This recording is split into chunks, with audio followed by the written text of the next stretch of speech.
Hello दोस्तों, नमस्ते। Soap TV में आप लोगों का स्वागत है। मैं संग्राम आपको एक ज़रूरी बातें बताने के लिए एक वीडियो आपके सामने ला रहा हूँ। मनुष्य इंसान मरने के बाद उसका क्या होता है? वो क्या इस दुनिया में भटकता रहता है या उसकी आत्मा शांति पा जाती है? तो फ्रेंड्स, चलिए इस बातें को क्लियरली आपके सामने बताने में जा रहा हूँ। देखिए, कोई भी इंसान हो, वो मरता तो है, एक दिन मरना ही पड़ता है उसको। मैं भी मरूंगा, आप भी मरेंगे। इस दुनिया में कोई भी नहीं है जो चिरंजीवी होके जिंदा रहा है। तो फ्रेंड्स, चलिए सुनते हैं इस बात के बारे में कि इंसान मरने के बाद उसका क्या होता है। मरने का तो बहुत कुछ टाइप है।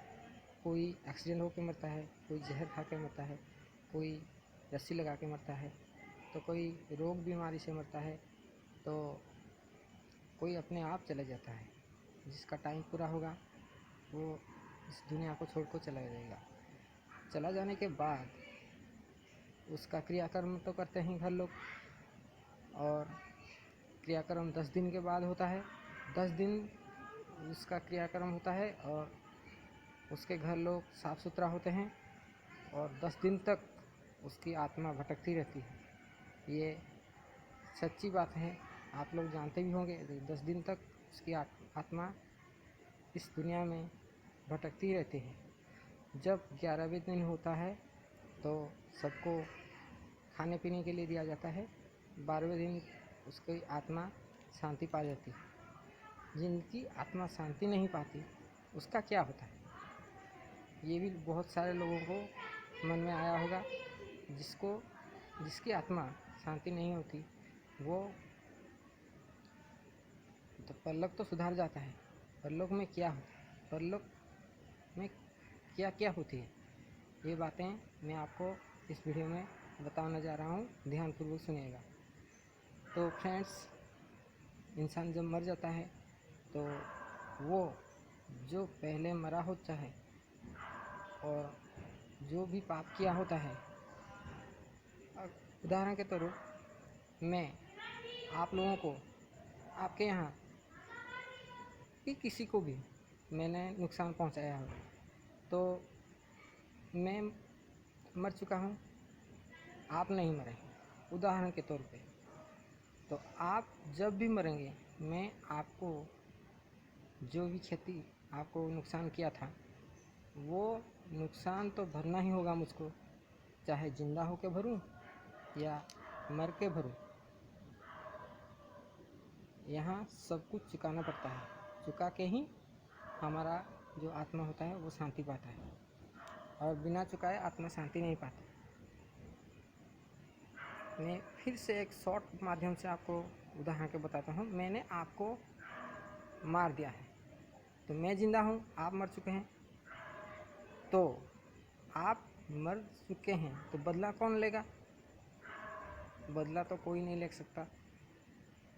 जब मैं मरूंगा तब मैं आपको जो भी नुकसान किया है, आपको जिस तरह मारा है, उसका बदला मैं मर के आपको, जब आत्मा, मेरी आत्मा हो जाएगी, जब मेरा शरीर को दाह कर दिया जाएगा, मेरा आत्मा तो भटकते रहेगा ना, तो तभी मैं आपको भेटूंगा। तो दोस्तों, तब वो गुनाह मैंने जो किया था उसका हिसाब होगा। तो फ्रेंड्स, जो भी मरता है वो मृत्यु लोक को प्राप्त होता है, ये सब लोग जानते हैं। लेकिन मृत्यु लोक कहाँ है? मृत्यु लोक यही है धरा पर ही मृत्यु लोक है। जब तक मेरा गुनाह, मैं जो भी गुनाह किया हूँ उसका हिसाब नहीं हो जाता इस धरती में, जिन को मैंने सताया था, जिनको मैंने दुख, तकलीफ, कष्ट पहुँचाया था, वो सब हिसाब नहीं होता, तब तक मेरे आत्मा शांति नहीं पाएगी।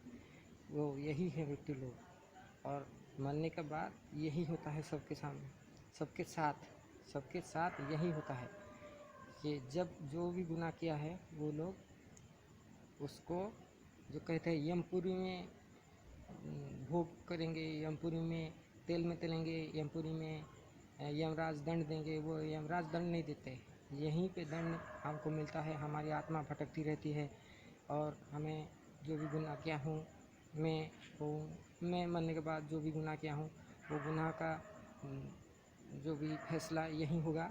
और उसके बाद सारे गुनाह माफ़ होने के बाद ही मेरी आत्मा को शांति मिलेगी, मेरी आत्मा शांत हो जाएगी। और जो दूसरा जन्म लेगी या नहीं लेगी ये मैं नहीं जानता, लेकिन जो भी गुनाह किया हूँ इसी जन्म में मैं भोगूंगा और इसी जन्म में वो सारा फैसला होगा और यहीं धरती पे ही होगा। और शायद आप मुझे देख नहीं सकते, मरने के बाद कोई किसको देख नहीं सकता, लेकिन जो भटकती रहता है जो आत्मा वो यहीं ही भटकता है, यहीं ही उसका हिसाब होता है, यहीं धरती पे ही हिसाब होता है। उसके बाद ही उनकी आत्मा शांति पाती है। तो आशा करता हूँ आप समझ गए होंगे कि जो पाप का हिसाब कहाँ होता है, यमपुरी में नहीं होता, यहीं होता है।